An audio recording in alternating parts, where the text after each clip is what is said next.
Saludos, bendito pueblo de Dios, benditos hermanas, benditos hermanos en Cristo Jesús, que la bendita presencia del Todopoderoso y su misericordia estén con cada uno de nosotros para poder entender cuál es la buena voluntad de este bendito camino y podamos tener en estos tiempos y ser acreedores de todas sus bendiciones y no de las maldiciones en que está el planeta Tierra y en lo que va a venir esa prueba de la gran tribulación. Y que nosotros en este tiempo que nos tocó vivir, no sé por qué, en estos tiempos de gran tribulación, de principios de dolores de parto, tengamos temor, bendito hermano y bendita hermana, y busquemos refugio en el único que nos puede dar refugio, en el único que nos puede salvar, en el único que nos puede proteger, en el único que nos puede dar todas estas riquezas en estos últimos tiempos. A su nombre y gloria. Recuerde que hay un pacto para poder ser acreedores a todas estas bendiciones. Primeramente, haber entrado por la puerta del redil, porque el que entra por la puerta del redil, conforme al reino de los cielos, conforme al evangelio que vino a dar nuestro Señor Jesucristo, escucha la voz del pastor. Y el pastor nos llama por nombre y entramos y salimos protegidos por él. Así, bendito hermano y bendita hermana, que esta bendita riqueza, esta bendita enseñanza, este bendito maná, sea para todos los que vienen con hambre y con sed de justicia, que vienen con temor, que vienen a buscar protección, misericordia, que vienen a buscar vida eterna. Yo le he pedido a Dios para que me permita ser un instrumento con todo temor reverente, sabiendo que Dios nos va a pedir cuentas. Primeramente, el juicio empieza por su casa, por nosotros, de cada palabra, de cada enseñanza, haya sido de edificación o haya sido de tropezo, porque el Creador de los cielos y de la tierra es dueño, y su iglesia, Cristo Jesús, es el dueño que la compró con su preciosa sangre y la ama, tanto que dio su vida en la cruz, para que si yo a alguien que participó del sacrificio sea una piedra de tropiezo, me vaya al lago de fuego eternamente. Con ese temor, le pido a Dios cada día que me permita ser un instrumento, un portador de la verdad, sabiendo también que debo de guardar el pacto de santidad, que no debo de venir con hipocresías. Bendito hermano y bendita hermana. Yo he orado por todos mis hermanos en Cristo Jesús, los conozca o no los conozca, que a la mayoría de los que ven estas enseñanzas no los conozco. Pero yo he orado por usted, bendito hermana y bendito hermano, por todo suscriptor, por todo seguidor, por los que daban un seguimiento y ya no lo dan más, para que Dios los humille y los traiga de regreso a sus pies el día de mañana, por los que estén predestinados por este medio, el encontrar estas enseñanzas o por cualquier otro medio santo puesto por Dios y no por el hombre. He orado por todos los que están en México, en Estados Unidos, en España, en Ecuador, en Perú, en Colombia, en Brasil, en Puerto Rico, en Chile, en la India, en Argentina, en Venezuela, en Uruguay y hoy en República Dominicana. He orado a Dios. Hermana Esther, estamos orando por usted, la hermana Esther que está en República Dominicana y su hija Emanuela. Gracia y paz. Y así me pongo a los pies de Cristo Jesús para continuar con la enseñanza número 80 del Génesis 40:20. Vuelvo a repetir, el libro del Génesis, capítulo 40, versículo 20. Bendito hermano y bendita hermana, no me voy a cansar de estarle diciendo siempre que esta bendita palabra nos enseña que el Antiguo Testamento era una sombra, parábolas, historias vivas para lo que iba a venir. Y así estamos viendo con esta bendita historia viva de los hijos de Jacob, los 10 hijos pecadores y José el soñador representando una sombra de nuestro Señor Jesucristo, de lo que padeció y de la gloria que le dio Dios. Vemos, bendito hermano y bendita hermana, cómo en la prueba, después de que Putifar lo mandó a la cárcel por la difamación de su mujer, que ya vimos todo ese contexto y toda la enseñanza que hay a los que han dado un seguimiento. Ya vimos entonces que Dios lo mandó a la cárcel, ya vimos también proféticamente qué es la cárcel, ya vimos que siempre Dios estaba con él y hallaba gracia para que tuviera una obra, porque estar en la obra de Dios es hallar gracia. Y José sustentaba, daba de comer a los presos. Todo, bendito hermano y bendita hermana, con enseñanzas y con revelación. Y recordemos también que hubieron dos capitanes de Faraón, un copero y un panadero. Le hago un resumen de lo que estuvimos viendo ayer. Y fueron enviados a la cárcel. Ya sabemos lo que es la cárcel también, de los que pecan, de los que alcanzaron un crecimiento espiritual y pecaron, en la cautividad, el mundo y sobre todo la muerte, porque están sentenciados a muerte. Ya vimos, bendito hermano y bendita hermana, que estos varones tuvieron un sueño y que cuando José le declaró el sueño al copero, que el copero que era fiel, el copero que ya vimos también qué significa la copa, qué significa el pan, qué significa esa obra que tenemos nosotros en la casa de un rey. Hemos profundizado todo eso. Como el copero se le iba a restituir nuevamente su trabajo, su obra, y lo iba a bendecir Dios por medio de Faraón. Y recuerde que José le dijo, cuando estas cosas se cumplan, no se te olvide de comunicarle a Faraón, porque yo soy un hombre que estoy injustamente aquí. De igual manera, el panadero, cuando vio que al copero le había revelado bendición, el panadero también le contó su sueño, pero vimos el panadero, la obra del panadero, los pasteles, y vemos la sentencia, bendito hermano, y ahí nos quedamos, bíblicamente profundizando lo que hoy significa esto, acomodando lo espiritual a lo espiritual. Y en el versículo 40-20 dice, al tercer día, que era el día del cumpleaños del faraón, que también le dije, bendito hermano y bendita hermana, que solamente bíblicamente hay 2 cumpleaños en toda la Biblia, pero ya le dije también si lo podemos festejar o no lo podemos festejar. El rey hizo banquete a todos sus sirvientes en el cumpleaños del faraón. Hizo banquete a todos sus sirvientes. Ahora, de igual manera, bendito hermano y bendita hermana, cuando Cristo Jesús murió y resucitó, nació espiritualmente una vida, un pacto nuevo, un rey eterno. Y claro que ese bendito día vino el banquete. ¿Y a quién le hace banquete? Porque el banquete es comida y un banquete es algo rico. Es muy importante hacer énfasis en esto que le voy a explicar. Cuando aquí en México, no sé en otro país, cuando generalmente aquí en México alguien es invitado a alguna fiesta, muchas ocasiones cuando yo comía me sabía tan rica la comida, ya fuera mole, ya fuera una comida especial, hecha con amor. Y cuando yo regresaba y me decían qué tal estuvo la comida, les decía, fue un banquetazo, banquete. Me quedé satisfecho, había de todo, me gustó, quedé satisfecho. Ahora, aquí bendito hermano y bendita hermana, acomodando lo espiritual a lo espiritual. Faraón, recuerde que representa en algunas citas bíblicas como en esta a Dios, porque no es el faraón que los esclavizó durante 400 años en Egipto. Ese faraón va a venir después, pero no. Ahora, hizo banquete a sus sirvientes, a todos sus sirvientes. De igual manera, bendito hermano y bendita hermana, el maná, el alimento, la mesa, no se sienta cualquier persona a la mesa del rey. Un rey hace banquete a los que sirven en su casa, sirviente.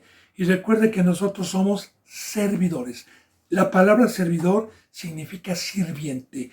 Y el maná, el que nos trae el sustento, el que nos ha invitado a esta mesa bendita espiritual que es el maná y es su palabra, es nuestro Señor Dios por medio de Jesucristo y nuestro Señor Jesucristo, que a los que trabajamos en su obra nos sustenta, y el sustento y el alimento que más me deleita a mí es la obra, es el amar a Dios y el amar al prójimo, es el campo, que es un alimento para mi espíritu. Hacer esto todos los días y estar en la obra de Dios todos los días, aparte de este medio, también personalmente a hermanos, es un deleite, es un banquete. Y su bendita palabra, sus mandamientos es un banquete, oírlos y hacerlos. Ahora, banquete.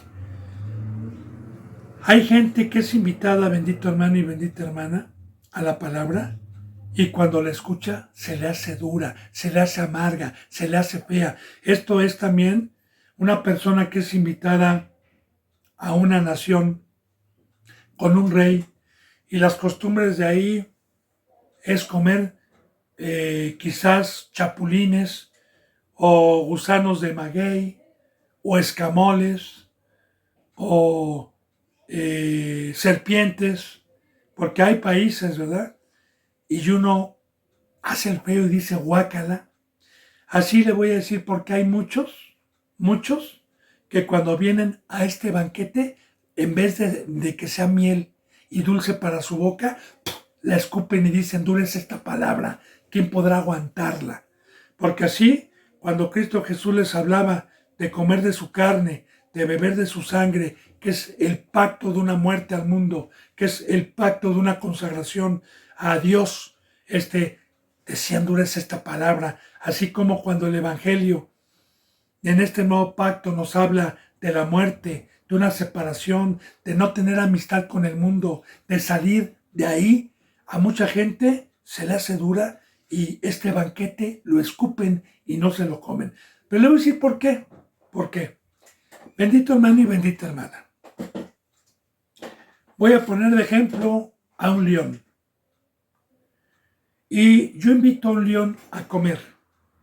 Y le pongo lechuga, le pongo verduras, le pongo jitomate, le pongo fruta, le pongo todo manjar de verduras cocinadas, hechas, deliciosas, y de todo manjar de fruta. ¿Qué va a decir el león? Guacala, esa no es su naturaleza. No va a comer. Es carnívoro. De igual manera, para poder encontrar gusto a este alimento espiritual, hay que ser espiritual. Porque si soy de carne, voy a venir y voy a escupir y se me va a hacer locura cada mandamiento. Eso lo dice en la palabra, lo dice en Corintios, ¿verdad? Porque el tema de la cruz es locura. Ese banquete que nos trajo Cristo Jesús de morir, de una entrega total. Ese banquete, porque el banquete es escuchar y hacer. El comer es el venir a escuchar y el practicar los mandamientos. Ese es el comer. Pero muchos dicen, guácala, tú eres esta palabra. ¿Por qué? Porque fueron llamados, fueron perdonados, fueron limpiados y empezaron a burlarse de Dios con pecado, a transgredir los mandamientos que ya tenían en su mente, en su corazón, y dijeron, ay, Dios es amor, no creo que se enoje, y empezaron a comer de la mesa del diablo, que es la carne, y hay un precio que Dios te vuelve a convertir en león y te quita la espiritualidad. Y solamente un ángel, solamente un ser espiritual puede venir a deleitarse a la mesa del Señor. Entonces, espero que haya entendido, bendito hermano y bendita hermana, con las parábolas, con los ejemplos que Dios me pone. Pero bueno, aquí hizo banquete. ¿Y a quién invitó? A los sirvientes. Bueno, punto y coma. Y alzó la cabeza del jefe del copero en su cumpleaños y la cabeza del jefe de panaderos entre sus servidores. Los sacó de la cárcel y en su cumpleaños los sentó a la mesa y alzó la cabeza de ellos para enjuiciarlos. Porque vamos a tener un juicio. Y de hecho, el juicio empieza por su casa y desde aquí abajo. Porque va a haber un juicio donde hay un lago de fuego. Pero también hay un juicio aquí. Porque el juicio es que yo tengo el conocimiento que como sirviente, si descuido la obra de Dios, si empiezo a hacer pasteles, si empiezo a dar una enseñanza a la carne, entonces desde aquí muero espiritualmente. Desde aquí se me quita la presencia de Dios y me quedo con demonios. ¿Qué es lo que vamos a ver? Ahora, dice en el 21, e hizo volver a su oficial, al jefe de los coperos, y le dijo, la copa en mano de Faraón. Ahora, hizo volver porque indagó, investigó. Y recuerde que Dios conoce nuestros corazones, hermano. Él es justo. Él da el justo pago a cada uno de acuerdo a nuestros frutos. Ahora, hizo volver a su oficio. De igual manera, Dios no nos quita el campo como se lo quitó a Adán y a Eva. A ellos no los hizo volver al oficio que tenían de guardar el campo, de cuidar el campo. Por eso, bendito hermano y bendita hermana, hay muchos que creen que están trabajando para Dios. Y Dios, desde hace mucho, ya los maldijo y los quitó.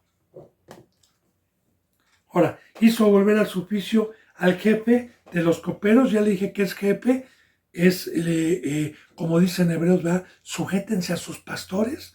Es el principal, es el mayor jerarca que Dios ha puesto como mayordomo para un servicio.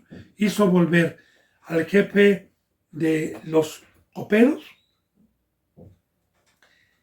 al oficio y dio la copa en mano de Faraón. Y aquí hizo volver y mismo le dio la copa en la mano de Faraón. Y ya le dije, bendito hermano y bendita hermana, ¿qué es dar la copa hoy a Dios o a Cristo Jesús? Como oficial, como siervo, ¿qué es dar la copa? Decirle, Señor, mi vida es tuya, no soy de carne, aquí está la copa, no tengo amistad con el mundo, estoy en sangre, soy un ser consagrado, estoy a tus pies, Señor, quiero que tomes mi vida y esa es verdadera bebida para el Rey de Reyes. Ya le dije, ya le he puesto muchos ejemplos sobre la sangre, sobre los sacrificios. Bueno, y el jefe de los coperos no se acordó de José, sino que se le olvidó. Y al otro día, pues, al panadero, ya sabemos lo que le pasó, hermano. Ya sabemos que el copero fue muerto, las aves del cielo, ya vimos todos los simbolismos.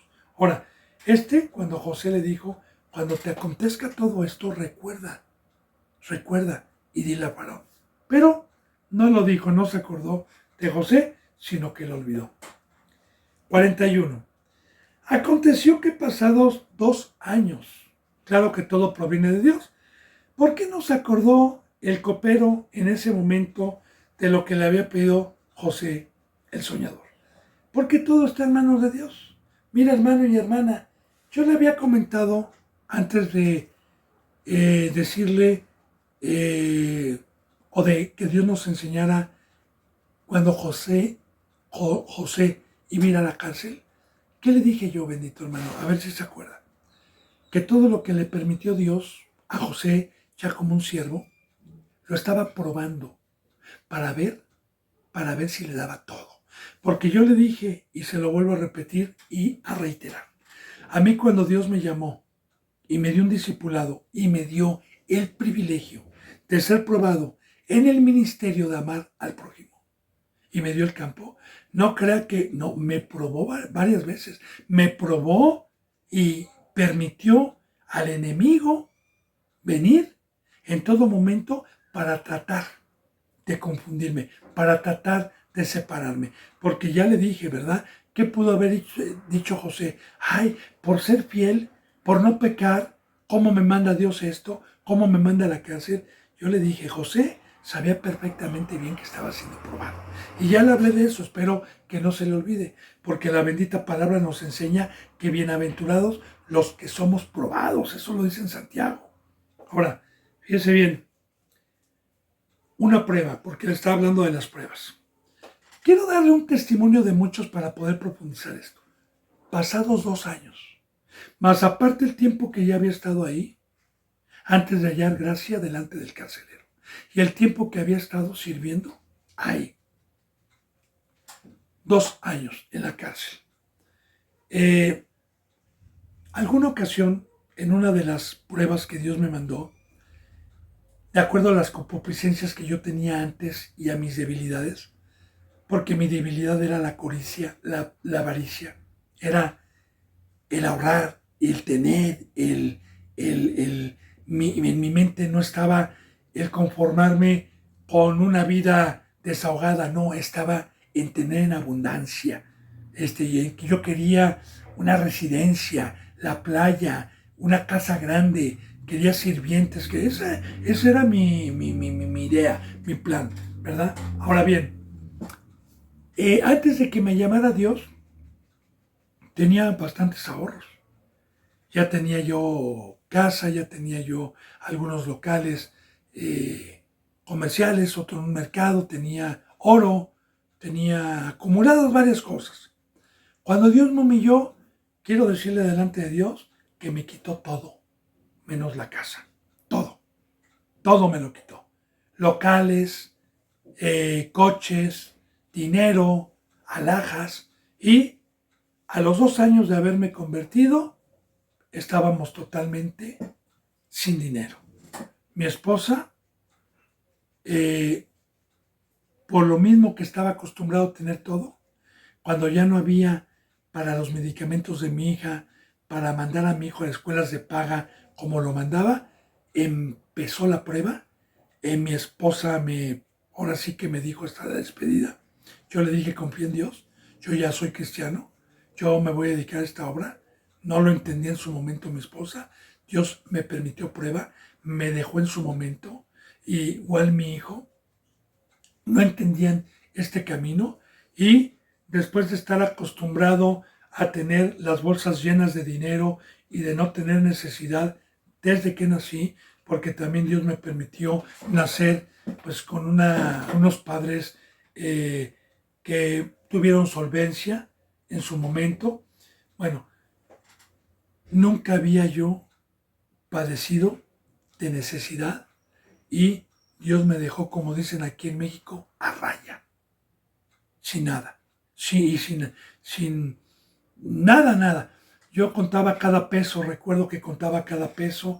Estuve un tiempo caminando sin coche, con hambre. Yo me acordaba cuando iba caminando y decía, ¿cómo no valoré? Veía a la gente que traía carro y yo decía, ¿cómo no valoraba estas cosas? Mira la gente que tiene carro, mira, se me antojaba un tamal o se me antojaba un taco en la calle y no traía ningún peso, ya siendo cristiano, y ya siendo, ya estando en la obra de Dios, porque yo ya daba palabra. Eso sí, Dios nunca me dejó de vestir y de darme lo necesario, eso sí le digo.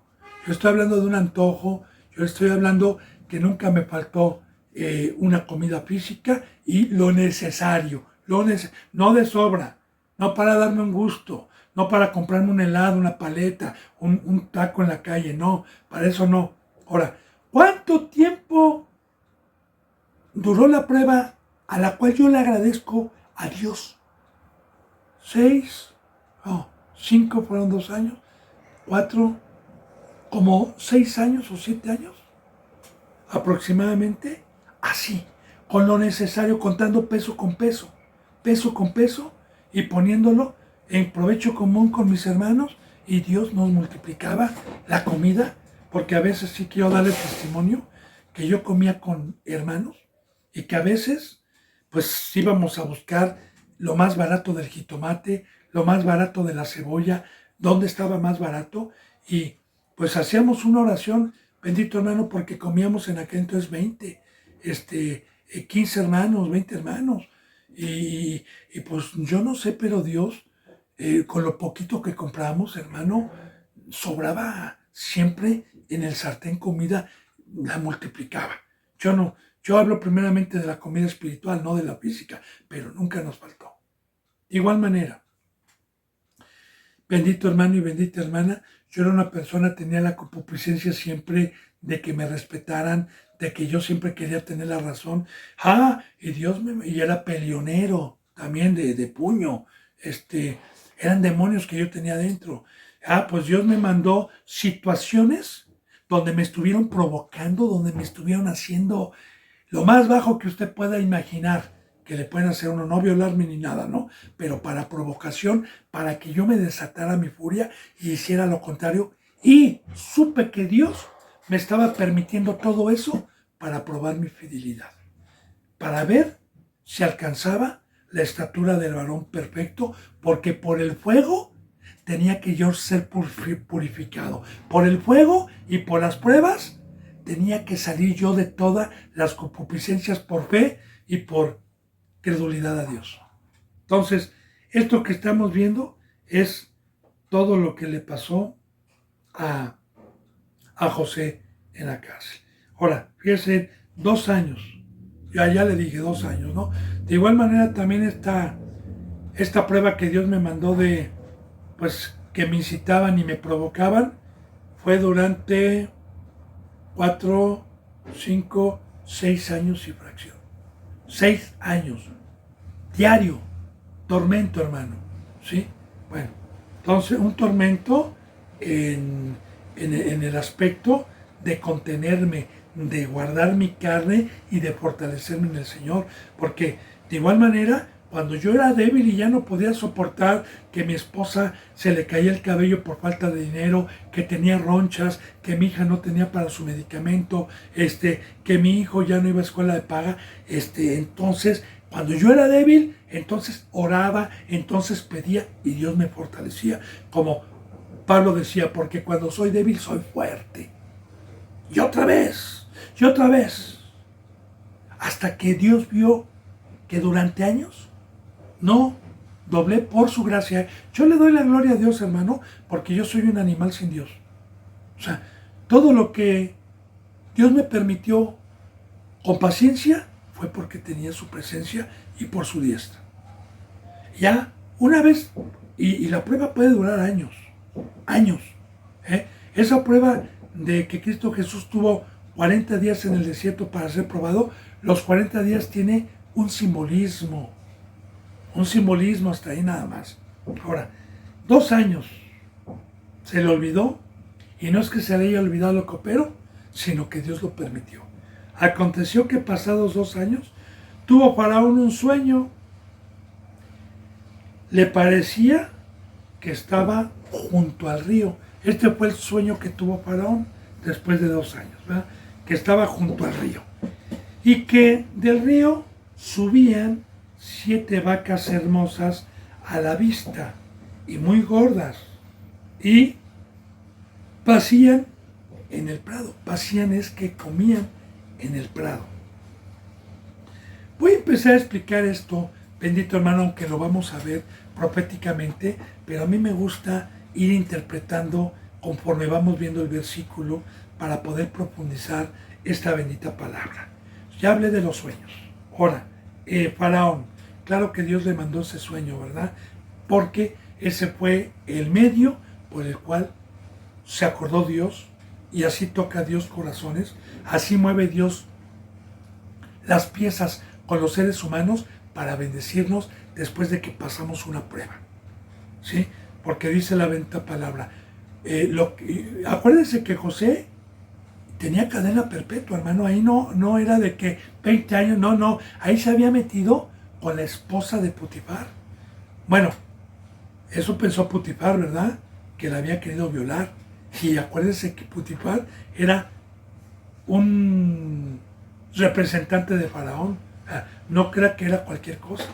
¿Y qué dice la bendita palabra en el Nuevo Testamento? Que lo que es imposible para el hombre, para Dios es posible. Paciencia. Aunque no, y ahí viene la fe. Ahí viene la paciencia cuando ya alcanzamos una estatura, cuando somos jóvenes, cuando en este ministerio porque ya José tenía el ministerio, daba de comer, estaba en la cárcel, ya le dije lo que es eso. Dios nos va probando. Ahora bien, el río. Faraón tuvo un sueño y le parecía que estaba junto al río. El río, bíblicamente, según el versículo, representa dos cosas. Un río, según el versículo, puede representar la corriente de este mundo. ¿Por qué Dios simboliza un río como la corriente de este mundo? Porque un río, cuando es crecido, es imposible cruzarlo a nado. No se puede. Un río crecido. Si yo soy buen nadador y quiero cruzar un río que viene crecido, en tiempos de agua, me ahoga, me lleva, me arrebata. Dije un río bien crecido. Y así lo representa Dios para la mesa que trae Satanás. Internet, Facebook, dinero, todo eso es una corriente que el ser humano es arrastrado por esa corriente y que ni aun los padres ni la sabiduría de este mundo puede quitarle ese vicio a los niños, ni a los jóvenes, ni a los ancianos del mundo. Ese río solamente se puede atravesar con la presencia de Dios. Como el primer pueblo pasó el Jordán con el arca del testimonio cuando pasaron a la tierra de Canaán, después de que caminaron 40 años en el desierto y llegaron al río. Jordán venía crecido, todo con simbolismo también. Y en el momento que los sacerdotes tomaron el arca del testimonio que representa la presencia de Dios y con sus plantas tocaron el río se paró y pasaron. Entonces, en algunos versículos bíblicos el río representa eso. En este caso no, porque también un río o un arroyo sin ser crecido, sin que las aguas vayan, representa vida, representa ir a llevar al rebaño a que abreva, como dice en Salmos 23. En lugares de delicados pastos me pastoreará y en aguas me apacentará en aguas. Bienaventurado el que tiene hambre y sed de justicia.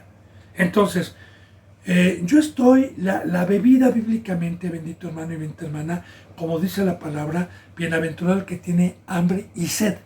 ¿Pero qué es beber? ¿Cuál es el río? ¿Cuál es el arroyo? ¿Qué es que un cristiano hoy beba del agua que Cristo Jesús trajo? Porque Cristo Jesús, recuerde que cuando estaba con la samaritana, le pidió un vaso de agua y la samaritana no se lo quiso dar porque era judío.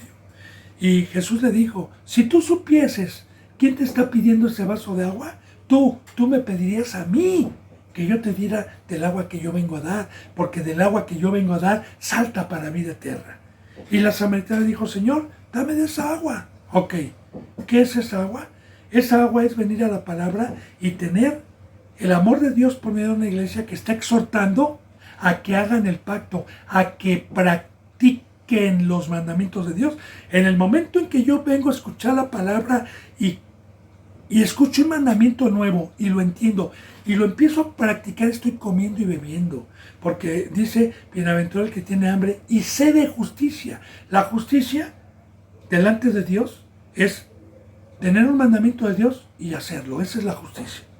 Entonces, el alimento y la bebida es no ser oidor de la palabra, sino hacedor de la palabra. Practicar cada mandamiento. Ahora, ese es el río.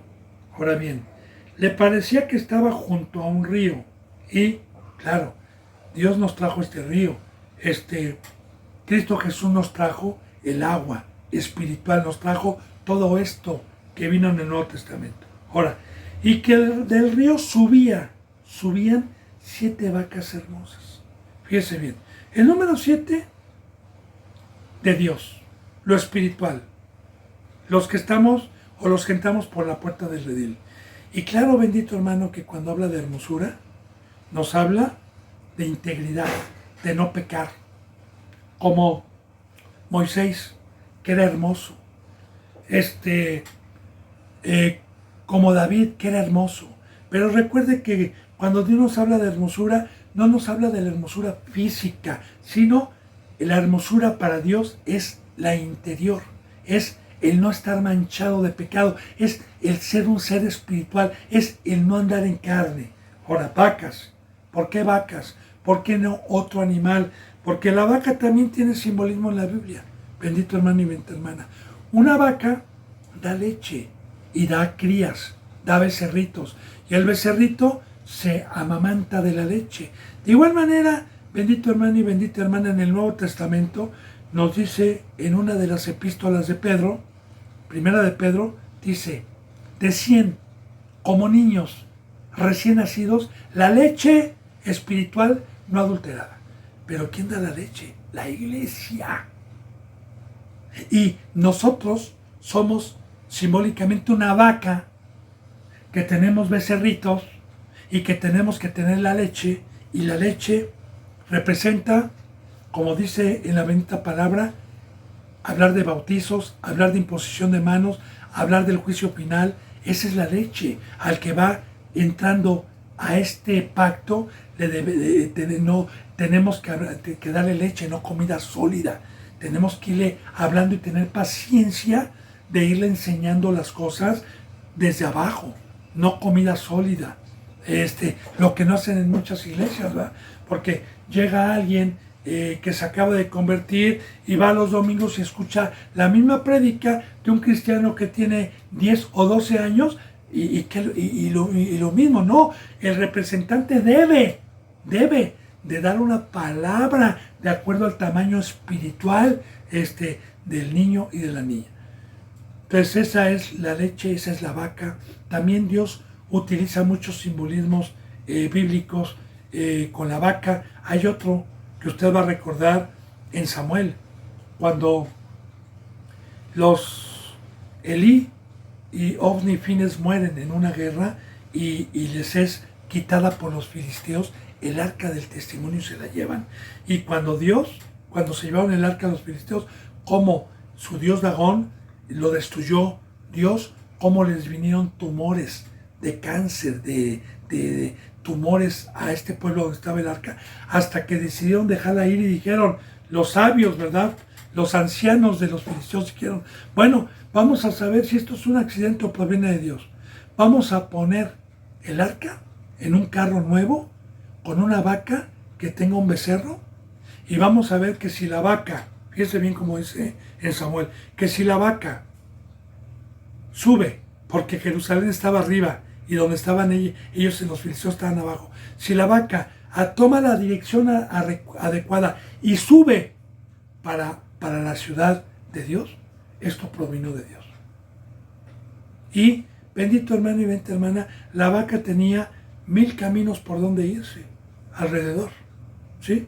Y en Samuel nos dice que la vaca, una vez que la ataron al carro, la vaca se fue sin irse ni a la izquierda ni a la derecha, directamente allá. Y supieron, y la vaca llevó el arca arriba, llevó el arca al monte de Dios.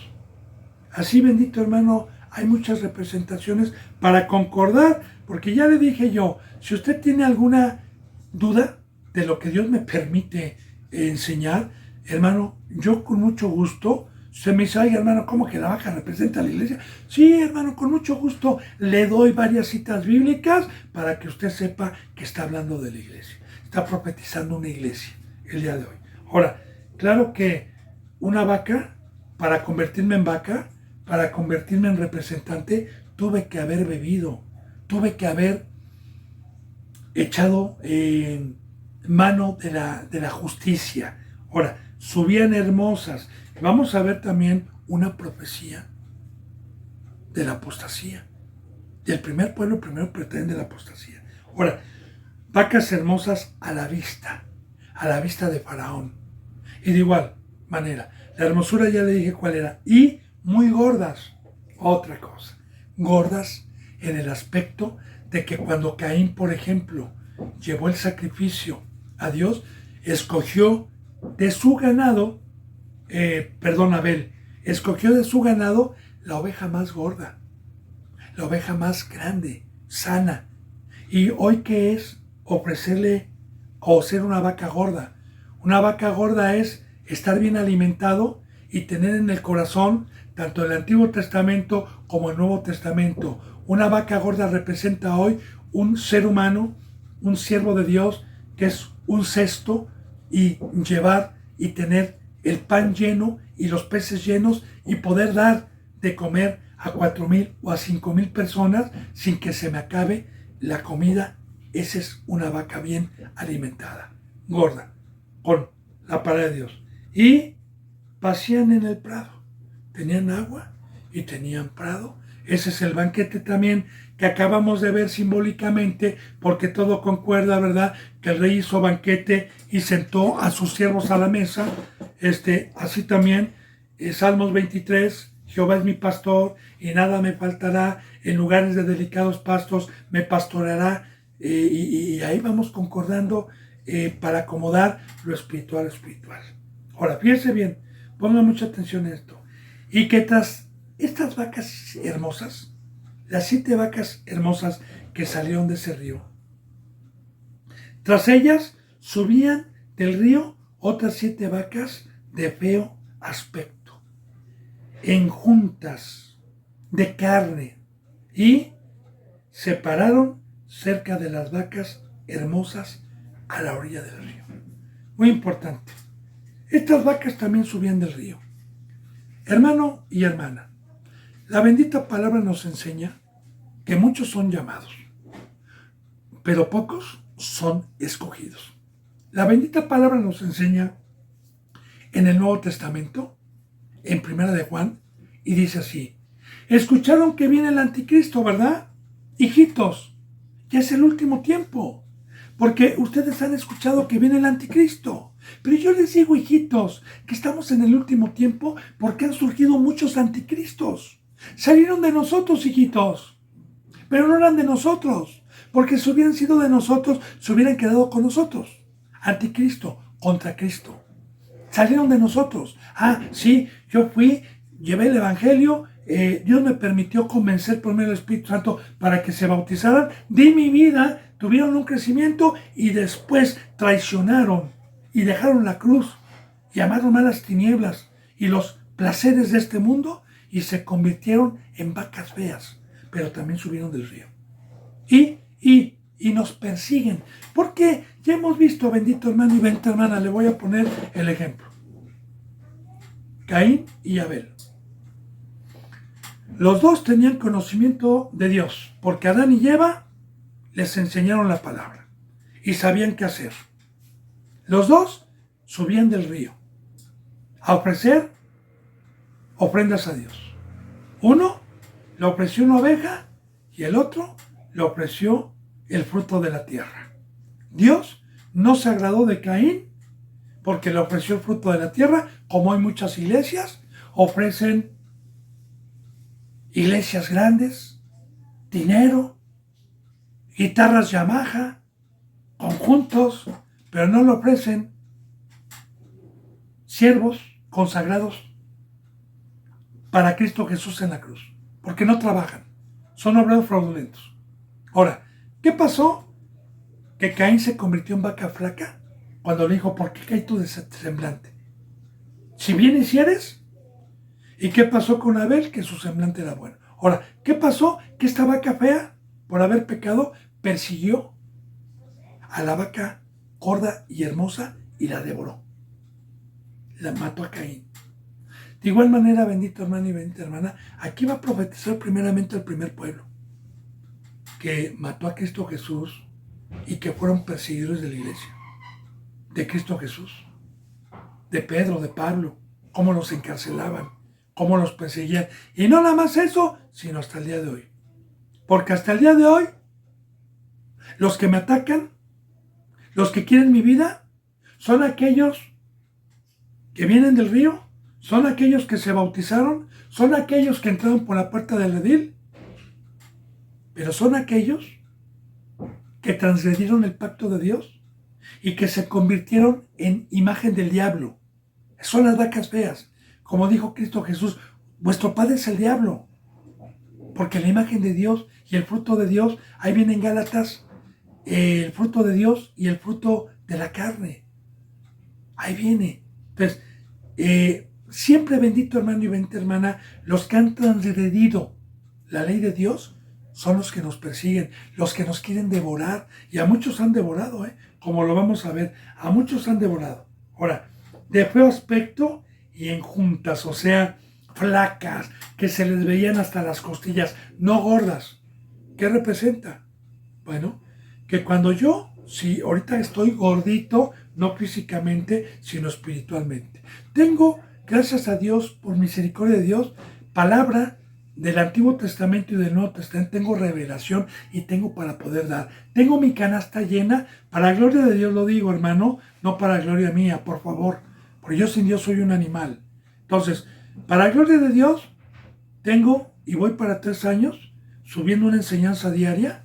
Si en un año hay 365 días y en otro año hay otros 365, son 700 enseñanzas, más 8 meses son más de 900 enseñanzas diferentes sin repetir ninguna. Eso es una vaca gorda. Ahora, una vaca flaca y fea son los que están hablando siempre de prosperidad, de dinero, y no tienen palabra, no tienen alimento. Dios los dejó flacos, no tienen discernimiento de la palabra. Mire, si yo pecara, ahorita estoy gordito, pero si yo transgredo la ley de Dios, ¿qué cree? Se me quita la cabeza, como el panadero. Si yo empiezo a hacer banquete de pastelería, se me quita la cabeza, vienen las aves y se alimentan de mi carne, que son los demonios, y ¿sabe qué? Cuando me quedo sin el pan, cuando me quedo sin el maná, quedo flaco.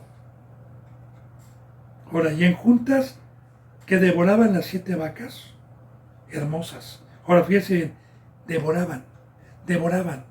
¿Qué? Mira, hermano, Satanás se presenta como un devorador, como un león rugiente que anda buscando a quien devorar. Así lo dice en primera de Pedro 5:8, que Satanás está como león rugiente buscando a quien devorar. Ahora, usted va a decir, ¿vaca carnívora? ¿Vaca carnívora? ¿Sabe qué es eso? Los deseos de la carne. Porque nosotros, la comida de Cristo Jesús es hierbita. Recuerde, bendito hermano y bendita hermana, cómo la Biblia concuerda. Yo le recuerdo un versículo en el libro de Daniel, donde cuando una vez que Dios permitió el castigo del pueblo de Israel por pecadores y fueron llevados a Babilonia, Daniel era justo y era sabio.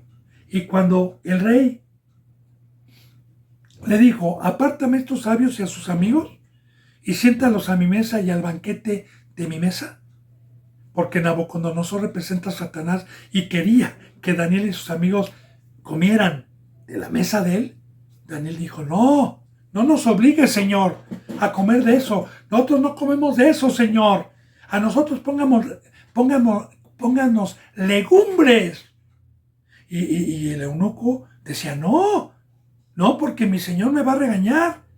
Y Daniel le dijo, haga la prueba, 10 días, y vea nuestros semblantes y compárenlos con los que están en la otra mesa.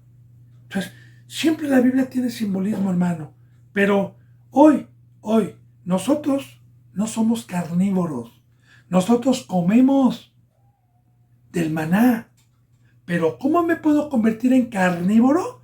Pecando. Entonces voy a devorar, entonces voy a ser un hijo del diablo, entonces voy a bajar de la cruz, entonces voy a matar a mi hermano, entonces me voy a volver en un hombre violento, porque todos estos términos los utiliza la Biblia. Y los voy a devorar, porque el alimento de Satanás es el ser humano, es el polvo, y de su iglesia también. Entonces, está profetizando, hermano, 2 cosas. El primer pueblo y la apostasía de hoy. Porque de igual manera, todas las vacas que han subido del río quieren devorar a las hermosas. Empezando primeramente con el autor y consumador de la fe. Bien. Dice, y que las vacas de feo aspecto en juntas de carne devoraban a las 7 vacas hermosas y muy gordas, y despertó Faraón. No sabía lo que había. Y también va a profetizar el hambre. El hambre, hermano, porque mire, bendito hermano y bendita hermana, muchas iglesias ahorita no tienen grano, no tienen maíz, no tienen trigo. Cristo Jesús nos trajo como una sombra de lo que iba a venir, el maná, el alimento, el trigo, el pez, el pan. Jesús dijo, yo soy el pan que ha descendido del cielo.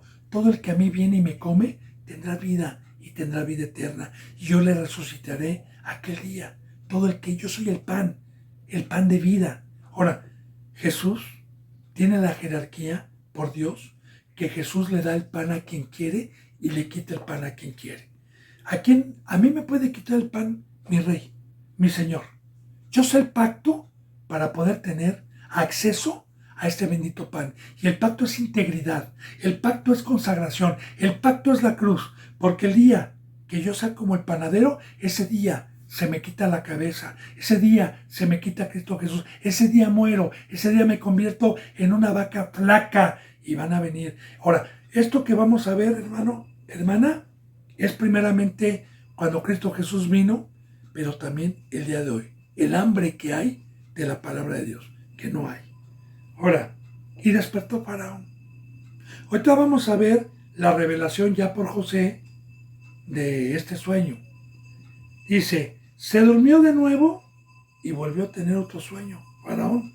Y soñó la segunda vez que 7 espigas llenas y hermosas crecían de una sola caña.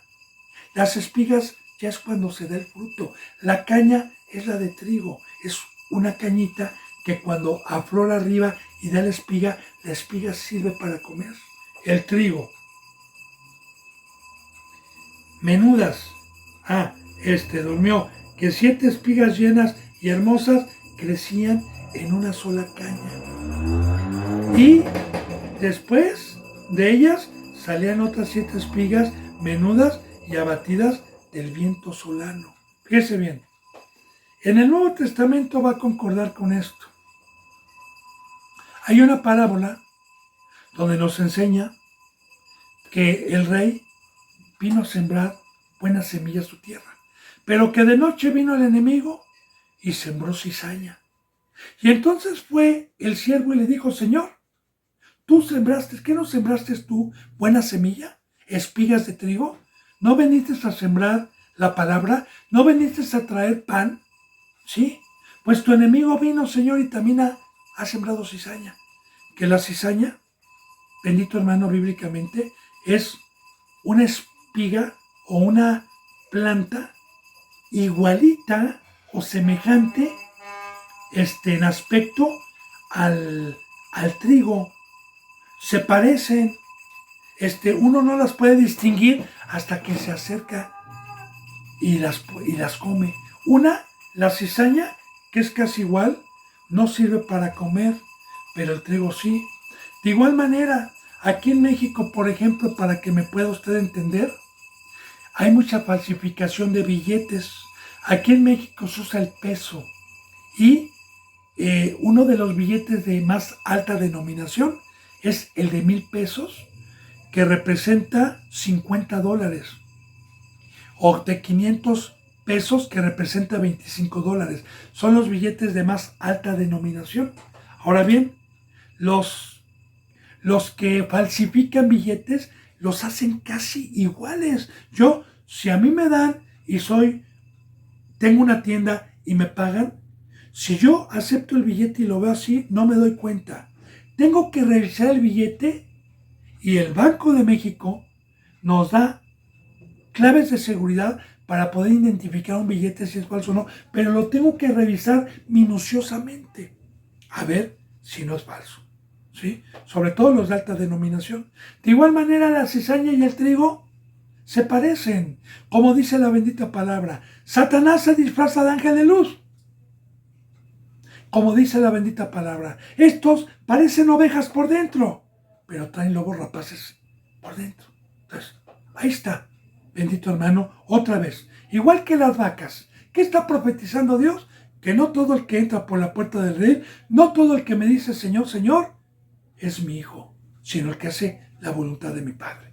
¿Y qué pasa con los que fueron llamados y escogidos y están pecando? Se convierten en vacas feas, se convierten en este tipo de espigas que no dan alimento, que llevan a las iglesias puro desastre, puro desastre. Entonces dice, y después de ellas, de estas espigas hermosas, salían otras 7 espigas menudas y abatidas del viento solano. Ahora, abatidas del viento solano.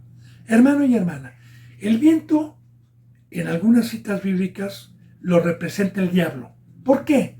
¿Por qué pone Dios como simbolismo a los demonios y al diablo como viento? Bueno, cuando hay vientos de 120 kilómetros, de 80 kilómetros, cuando hay vientos fuertes son destructores, arrancan árboles, arrancan palmeras, se llevan casas muchas veces, ¿verdad? Cuando son vientos muy fuertes. El viento también en el mar hace ciclones, hace huracanes. El viento, son tan fuertes los vientos que alteran al mar, lo agitan.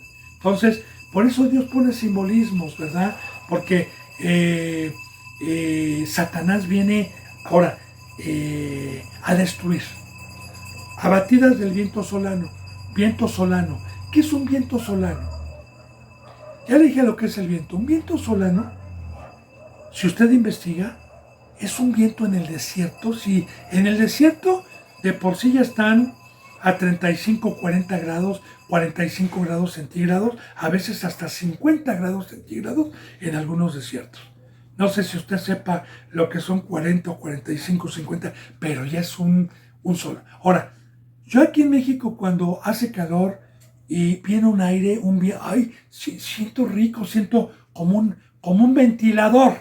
Pero el viento solano es un viento que viene con calor, como si fuera, si usted se ha metido a un vapor o a un baño turco.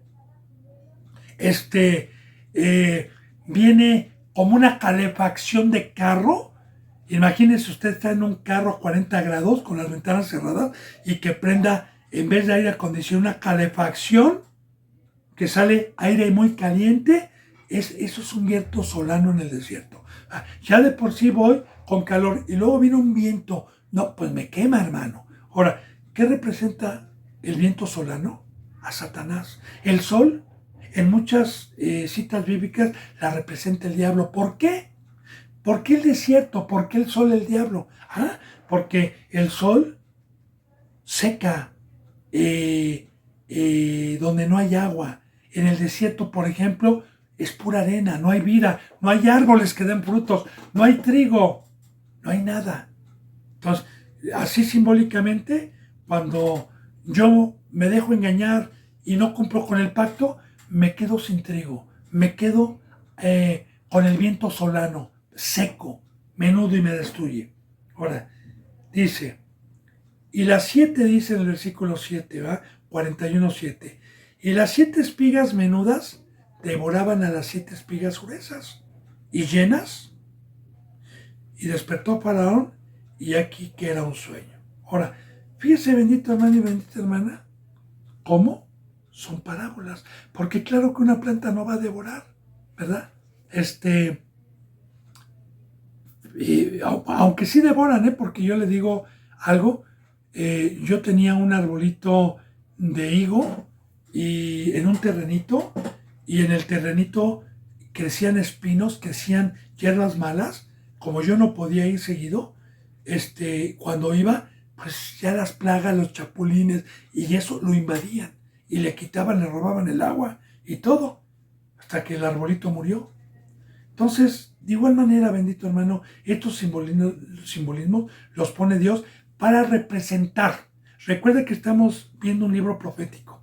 Primeramente, cuando vino Cristo Jesús y había hambre, porque cuando vino Cristo Jesús no había alimento, no había trigo, no había palabra. No había nada de eso. Le adelanto un poquito.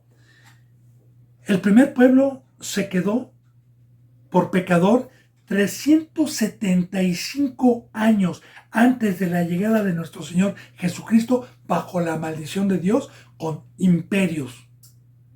El último imperio que los gobernó sin Dios fue el romano, también los asirios, también los griegos. estuvieron bajo presión, esperando al Salvador con mucho sufrimiento. Esos 375 años donde no hubo profetas, donde no hubo palabra de Dios, hubo un silencio total. Se le llama el helenismo a esa época, donde hubo un silencio de Dios. Hasta que vino Cristo Jesús y dijo: yo soy el pan de vida, yo soy la resurrección, he venido por enfermos, he venido a darles lo que ya no tenían. Había hambre. De igual manera también ya le dije: profetiza estos tiempos, hermano, porque es lo que vamos a ver, ¿sí? El hambre, que cuando José el soñador le declare a Faraón el sueño, te va a ver que van a venir, le dijo José el soñador, vienen 7 hambres de hambre y 7 años de abundancia, como vamos a ver ahorita. Bueno, entonces dice, y despertó Faraón y aquí quedó un sueño. Dice en el 8, sucedió que por la mañana estaba agitado su espíritu por los sueños que había tenido de las vacas y de estas plantas. Estaba agitado, estaba angustiado su espíritu. Y ya le dije, el espíritu es el que tenemos adentro, porque la carne no se agita, el espíritu sí. Y envió e hizo llamar a todos los magos de Egipto y a todos sus sabios, y les contó Faraón sus sueños, mas no había quien pudiese interpretar sus sueños, como también con Nabucodonosor. También semejante. Cuando Daniel también fue a interpretar, porque los sabios de Babilonia, hubo un sueño que tuvo Nabucodonosor que no le pudieron revelar y que los iba a mandar matar a todos los sabios. Pero Daniel, fue y le reveló el sueño. De igual manera aquí, ¿qué nos dice? Que cuando en Egipto no había un solo sabio. Egipto representa el mundo, hermano. Y yo le digo algo. O yo soy de la cruz, o yo soy del monte, o yo soy del mundo. Y quiero decirle que en Egipto hay muchos que se sienten sabios, hay muchos hechiceros porque se vuelven hechiceros magos, hay muchos que se jactan de conocer a Dios, hay muchos que dicen: yo le puedo profetizar lo que va a venir, como hoy se la pasan adivinando y profetizando y se equivocan, ¿sí? Pero ninguno pudo revelar el sueño de Faraón cuando los mandó traer para que le dijeran qué significaba el sueño. Bueno, mañana voy a profundizar, bendito hermano y bendita hermana, esta enseñanza más, pero ya la empezamos.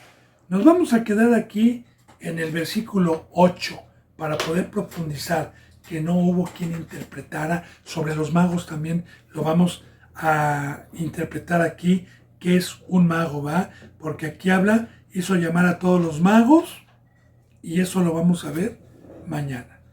Bendito hermano y bendita hermana, se nos ha ido la hora. Yo le mando un abrazo y el beso del ósculo santo. Hasta mañana, si Dios lo permite, y gracias.